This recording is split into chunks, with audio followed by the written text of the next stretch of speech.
आऊज़ु बिल्लाहि मिनश शैतानिर रजीम बिस्मिल्लाहिर रहमानिर रहीम। अल्लाह ते अल्लाह दे रसूल दी गल दे विच अज असी दूसरा हिस्सा शुरू कर रहे हैं। असी गल कर रहे सां उन्हां हालात दी जड़ियां हजूर पाक सल्लल्लाहु अलैहि वसल्लम नूं उस वक़्त और मुसलमानां नूं जिस हालात दा सामना करना पै रहा सी ते कुरैश जिहड़े सन उन्हां दियां बदतमीजियां, उन्हां दा जुल्म, उन्हां दियां साजिशां अरूज दे उत्ते सन। उस वक़्त अल्लाह तबारक व तआला ने जिब्राईल अमीन नूं आसमान दे दरवाजे खोल के हजूर सल्लल्लाहु अलैहि वसल्लम दे कोल भेजिया दो तोहफे दे के, एक सूरा फलक और एक सूरा नास। ये दोनों सूरतां जड़ियां ने ये हिफाजती सूरा सन जड़ियां कि आखिरी दम तक हजूर सल्लल्लाहु अलैहि वसल्लम ने इन्हां नूं अपनी हिफाजत का हिसार बनाए रखा, क्योंकि ये अल्लाह ताला दी तरफों उन्होंने बहुत बड़ा एक हिफाजती हिसार जिहड़ा वे वो अल्लाह ताला ने इनायत फरमाया सी।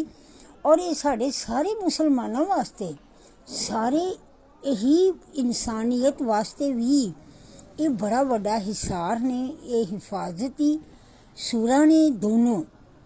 ते हजूर पाक सल्लल्लाहु अलैहि वसल्लम हर रात उन्होंने अपनी जिंदगी का एक असूल बनाया होया सी कि हर रात सूरा अखलास, सूरा फलक ते सूरा नास अपने उत्ते पढ़ के ना दोवां हत्थां दे उत्ते फूंक मार के अपने पूरे जिस्म दे उत्ते ना मार लेंदे सन 3 दफ़ा। ए आपने अपना मामूल बना लिया सी और ये आप दा एक हिफाजती हिसार सी।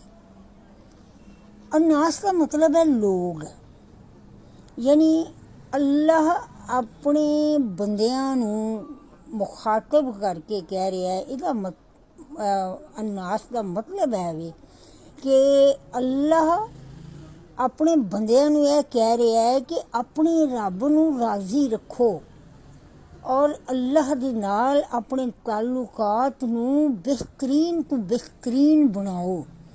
ते आपस दे विच जिहड़ा है ना एक दूजे दे नाल एक जिहड़ी साडी वे ना खानदानी एक साड़ा वकार है, साड़ा एक खानदानी जिहड़ा ना एक बहुत बड़ा सिस्टम है जिन्हों अजकल के दौर दे विच ना ख़त्म कर दिता गया है एक बड़ी वड्डी साजिश दे नाल। मुसलमानों का एक बहुत बड़ा हथियार है खानदान। खानदान दे विच एक दूसरे दे नाल एक दूसरे दी इज्जत एहतराम करते हुए एक मुठ हो के रहना, ये एक बड़ी वड्डी ताकत सी जिन्हों अज दे जदीद तकाज़ियां ने जिहड़ा ना बच्चों के दिमाग च गल पा दी है कि शायद कल्ले रहना बड़ा ही सुख का काम है। हालांकि ये जिहड़ी है ना ये साजिशां ने इस्लाम के खिलाफ, मुसलमानों के खिलाफ और मुसलमानों के सिस्टम के खिलाफ। दीन जिहड़ा है वो सानू खानदानी भाईचारे का एक दूसरे दे नाल मिल जुल के रहन का सबक देंदा है। असी सूरा फलक तो शुरू करांगे कि सूरा फलक दे विच जिहड़ी साडी पहली आयत है उहदा जिहड़ा मतलब है कि मैं अल्लाह ताला जिहड़ा ना रब्बुल इज़्ज़त उहदे नां दे नाल जिहड़ा कुल आऊज़ु बिरब्बिल फलक, यानी जिहड़ा कह दो ये जिहड़ी सूरा ने ना दोनों ही ये हजूर पाक सल्लल्लाहु अलैहि वसल्लम नूं मुखातिब करके किया जा रहा है कि ए मुहम्मद सल्लल्लाहु अलैहि वसल्लम तुसी फरमा दिओ, तुसी कह दिओ कि मैं पनाह लई रब्बे फलक यानी आसमाना दे रब दी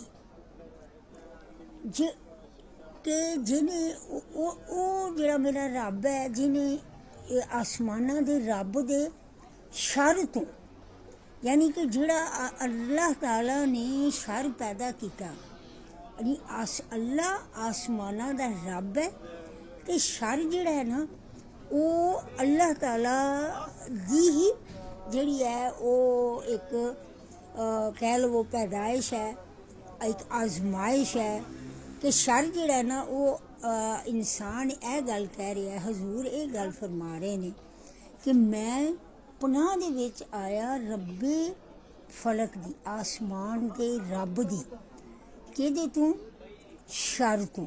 हुण शर किहड़ा सी? शर मा खलक, यानी इंसानां दे अल्लाह दी मखलूक दे शर तों। दूजा शर किहड़ा वी, हनेरा जिहड़ा वे ओहदे हनेरे दे शर तों जदों वो छा जांदा है कि तुसीं देखो दुनिया दी बेशुमार साडे जिहड़े ने ना जराइम वो हनेरे विच हुंदे ने। अक्सर जिहड़ा वे चोरियां डाके बहुत वड्डे वड्डे जिहड़े ने वारदातां वो रात दे हनेरे विच ही पाईयां जांदियां ने।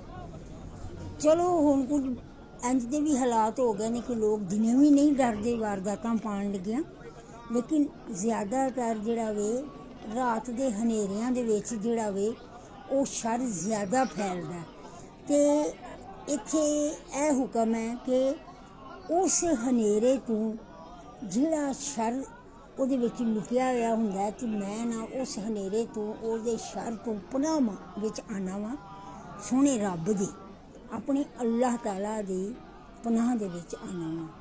ਤੀਸਰਾ ਉਹਨਾਂ ਔਰਤਾਂ ਦੇ ਸ਼ਰ ਤੋਂ ਜਿਹੜੀਆਂ ਗੰਢਾਂ ਮਾਰ ਕੇ ਉਹਨਾਂ 'ਤੇ ਫੂਕਾਂ ਮਾਰਦੀਆਂ ਨੇ, ਯਾਨੀ ਕਿ ਜਾਦੂ ਟੂਣੇ ਕਰਦੀਆਂ ਨੇ, ਉਹ ਉਸ ਸ਼ਰ ਤੋਂ ਉਹਨਾਂ ਦੇ ਸ਼ਰ ਤੋਂ ਬਚਣ ਵਾਸਤੇ ਮੈਂ ਅੱਲਾਹ ਦੀ ਪਨਾਹ ਵਿੱਚ ਆਪਣੇ ਆਪ ਨੂੰ ਦੇਣਾ ਵਾ।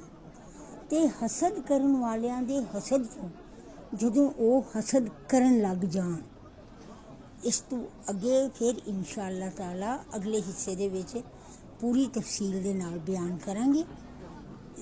ਸਦਕ ਅੱਲਾਹੁਲ ਅਜ਼ੀਮ।